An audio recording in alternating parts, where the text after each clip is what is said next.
The chair now calls on Mr. Crank for his 5 minutes of questioning.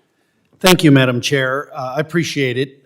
Before I get started, I come in here to this committee and I constantly hear at least one of my colleagues on the other side accuse us of an extinction agenda. That is just so offensive. I can't tell you how offensive it is. And then goes on to talk about bootlicking and kissing up.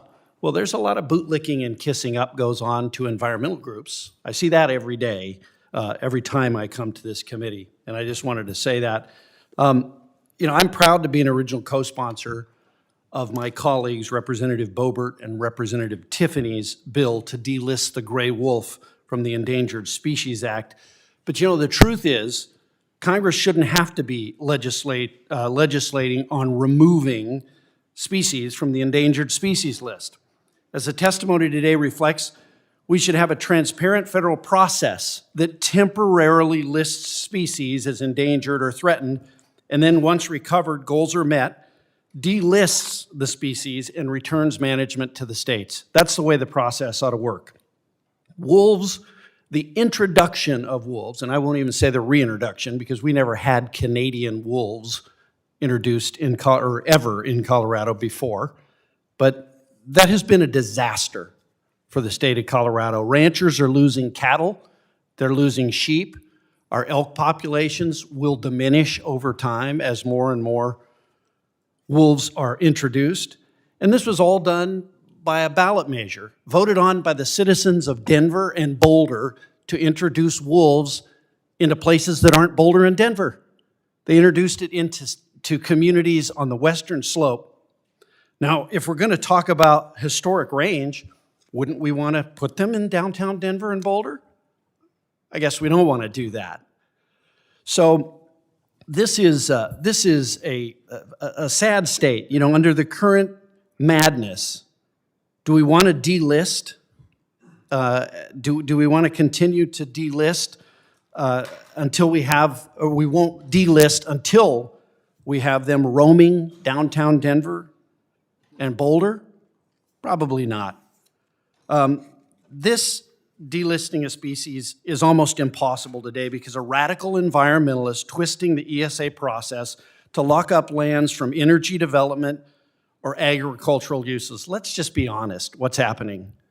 These are lawyers for radical environmental groups that are twisting the ESA, and they're doing it at the expense of the livelihood of ranchers and farmers and agriculture interests all across the United States of America. That's what's happening.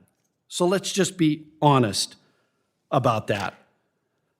Dr. Roberts, in your testimony, you state that wolves are restored in the Great Lakes and Rocky Mountains. Why are you not concerned that wolves are not restored throughout the entire historic range?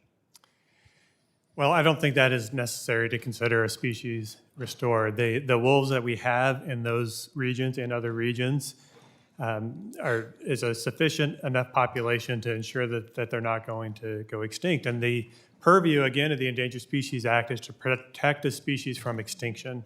It's clear that wolves in the United States are not at risk of extinction, regardless of if they do not inhabit their entire historic range. As you pointed out, where we sit right now in Washington, D.C., there were once elk and black bear.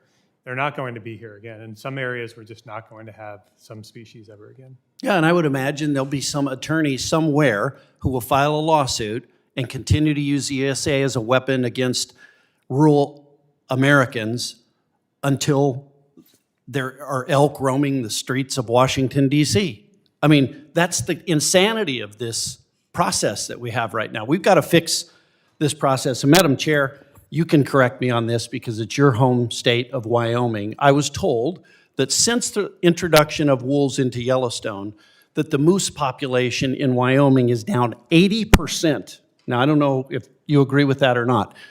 Why do we love the animals with teeth that kill animals that eat grass more than the animals that eat grass? I don't understand this. It's insanity, and it's not wildlife management.